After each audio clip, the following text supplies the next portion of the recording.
How to use TD Cashback Credit Card. I'm going to tell you how to use the TD Cashback Credit Card in 2025. Start by activating the card and enrolling in TD Digital Banking, which lets you track your cashback dollars and set up auto redemption preferences. Use the card on everyday purchases, grocery, gas, public transit, EV charging, streaming, gaming, and recurring bills all earn 1% cash back, while everything else gets 0.5%.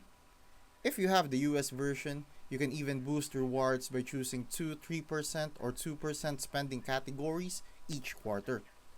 Pay attention to intro offers. You might get $200 back after spending $1,000 in the first 90 days, plus a 0% APR on balance transfer for 15 cycles.